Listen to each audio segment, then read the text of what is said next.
Nadreen, मुज़ाकरात Iran और America के बीच में अभी तक शुरू नहीं हो पाए। आज मंगल का दिन शुरू हो गया है। पहले ये कहा गया कि वीकेंड पे मुज़ाकरात शुरू हो जाएंगे, फिर कहा गया जी सोमवार को हो जाएंगे। फिर डोनाल्ड ट्रंप ने दावा किया कि मंगल वाले दिन जो है वो उनकी टीम पहुंच जाएगी पाकिस्तान में और ईरान के साथ मुज़ाकरात होंगे। एक तरफ अमेरिका का मौक़िफ़ है जो बार बार बदल रहा है और उसके रीजंस भी हैं। पहले आप देख लें, डोनाल्ड ट्रंप ने जो लेटेस्ट बयान दिया है वो ये है कि डेमोक्रेट्स ईरान के हवाले से हमारी इस वक्त की इंतहाई मजबूत पोजीशन को नुकसान पहुंचाने की हर मुमकिन कोशिश कर रहे हैं। इस हकीकत के बावजूद कि पहली जंग अजीम 4 साल 3 माह और 14 दिन जारी रही, दूसरी जंग अजीम 6 साल 1 दिन तक चली। अब ये जंगों का हवाला डोनाल्ड ट्रंप इसलिए दे रहे हैं ताकि वो अपने नुकसान को कम करके साबित करें कि देखें ना, जंग अजीम तो इतनी लंबी चलती हैं, लड़ाइयाँ बहुत लंबी चलती हैं, हमने तो बहुत मुख्तसर लड़ाई की है। इससे पहले वो अफगानिस्तान के अंदर लड़ाई या इराक के अंदर लड़ाई, इन चीज़ों के हवाले भी दे चुके हैं। उन्होंने कहा जी 6 हफ्तों का मैंने वादा किया था, हमने काफ़ी कामयाबियां हासिल की हैं। मैंने फेक न्यूज़ में पढ़ा कि मुआहदा करने के लिए मैं दबाव में हूं। मैं बिल्कुल दबाव में नहीं हूं और ये सारा कुछ बहुत जल्दी हो जाएगा। वक्त मेरा दुश्मन नहीं है। डोनाल्ड ट्रंप कहता है जी कि जो मुआहदा मैं करना चाहता हूं ईरान के साथ वो जल्द हो जाएगा, मगर जल्दबाजी में कोई बुरी डील नहीं करूंगा मैं ईरान के साथ। ईरान की बहरी नाकाबंदी बरकरार रखने का ऐलान किया और बताया कि जेडी वेंस, स्टीव विटकॉफ और जेरेड कुशनर इस्लामाबाद में आ जाएंगे।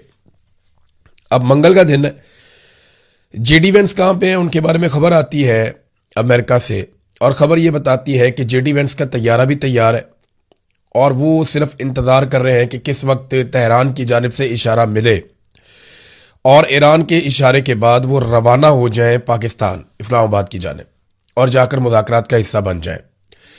तो जेडी वेंस आखिरी खबरें आने तक, जब मैं ये वीडियो रिकॉर्ड कर रहा हूं, अभी तक जो इतलात मैंने देखी हैं, उन्होंने अपना ट्रैवल शुरू नहीं किया और वो इंतजार कर रहे हैं ईरान का। अब ये हालात पैदा हो गए कि अमेरिका मुज़ाकरात के लिए जल्दी कर रहा है, वो मुज़ाकरात की टेबल पे बैठना चाहता है।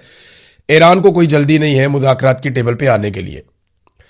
ईरान की जानिब से लगातार जो बयानात आ रहे हैं वो भी ऐसे ही हैं। अगर आप बाकर कालिबाफ का बयान देखें तो उन्होंने जो हालिया स्टेटमेंट दिया, या जो इराकची ने हालिया स्टेटमेंट दिया, या ईरानी सदर ने, वो सारे मिलते जुलते हैं। पहले ईरानी सदर को देखते हैं।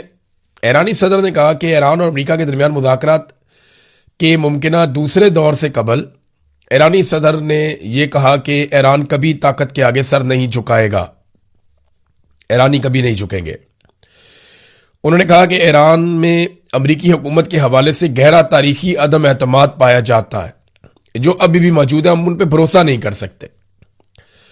ईरानी सदर ने कहा कि बामानी मुज़ाकरात की बुनियाद वादों की पासदारी पर कायम होती है। अगर आप वादे तोड़ेंगे, जंगबंदी के वादों की खिलाफ वर्जी करेंगे और धोखा देंगे तो फिर बामानी मुज़ाकरात नहीं हो सकेंगे। अमरीकी हुकाम की जानिब से गैर तामीरी और मुतजाद इशारे एक तलक पैगाम देते हैं।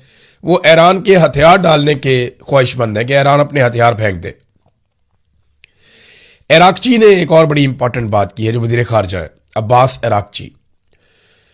उन्होंने कहा कि इसहाक डार साहब के साथ भी उन्होंने टेलीफोनिक बात की है, उनके स्टेटमेंट्स वैसे भी आ रहे हैं कि ईरान अमेरिका के हवाले से तमाम पहलुओं का जायजा लेकर आइंदा के लाएअमल का फैसला करेगा। और ईरान की वजारत खारजा ने यह भी कह दिया है कोई इतनी जल्दी नहीं है हमें।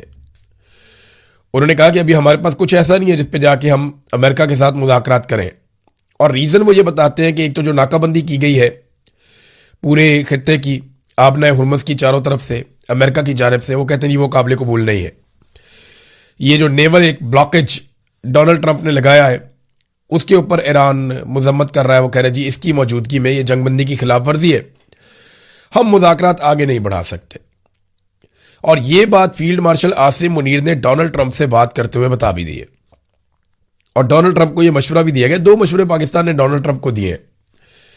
एक मशवरा यह दिया है कि ईरान मुज़ाकरात की टेबल पर नहीं आएगा अगर आप ब्लॉकेज जारी रखेंगे तो डोनाल्ड ट्रंप को मशवरा दिया है कि आप ब्लॉकेज खत्म करें। दूसरा मशवरा डोनाल्ड ट्रंप को पाकिस्तान ने यह दिया है कि आप अवामी सतह के ऊपर जो सख्त बयानात देते हैं ईरान के बारे में, वो बयानात भी आप ना दें, क्योंकि ईरान जंग नहीं हारता तो जंग का तासुर भी नहीं हारना चाहता। ये भी ईरान के लिए एक बड़ा इशू है। और अमेरिका के लिए इशू ये बन गया है कि दुनिया की वो जगह जहां पे वो पहले बहुत मजबूत था, उससे बहुत फायदा होता था, वो भी उसके हाथ से निकल रही है। मिसाल के तौर पे पॉलिटिको की एक रिपोर्ट है। ये रिपोर्ट में बताती है कि बहरीन में, इंडोनेशिया में और अजरबैजान में अमरीकी मफादात का नुकसान हुआ। बहरीन में अवामी राय बहुत तेजी से तब्दील हुई है और वो ईरान की तरफ झुकाव उसका बढ़ रहा है। इसी तरह जो है इंडोनेशिया में ईरान की हमायत बढ़ी है, अमेरिका की मुखालफत बढ़ी है। अब इंडोनेशिया इससे पहले बोर्ड ऑफ पीस के जेर इंतजाम चलने के लिए वो एक फौज भी दे रहा था, जिसे स्टेबलाइजेशन फोर्स कहते हैं, कि हम एक फोर्स देंगे, फौजी भिजवाएंगे। अब वहां पे वो दबाव है, वो भी मामला खराब हो गया। तीसरा जो अजरबैजान है, वो ईरान की ड्रोन सलाहियत और जो मजहबी असरात हैं, क्योंकि अजरबैजान मुसलमान मुल्क है और वहां पे ज्यादा तादाद में अहले तशी रहते हैं, तो उसकी वजह से भी एक नुकसान अमेरिका को हुआ। लेकिन मैं एक चीज आपको बताऊं कि इसराइल अपने तेल की ज्यादातर जरूरत अजरबैजानी तेल से पूरी करता है। ये शायद आपको नहीं पता। और इसराइल को यह तेल फराहम करता है तुर्की। 2 ममालिक से इसराइल को तेल जाता है, जिससे इसराइल के मामला चलते हैं और इसराइल को बहुत फायदा होता है। तो इसराइल की एनर्जी की जरूरियात 2 मुसलमान मुल्क पूरी करते हैं और तीसरा मुसलमान मुल्क तुर्की है, जो इसराइल की तेल की जरूरियात पूरी करने के लिए मदद फराहम करता है।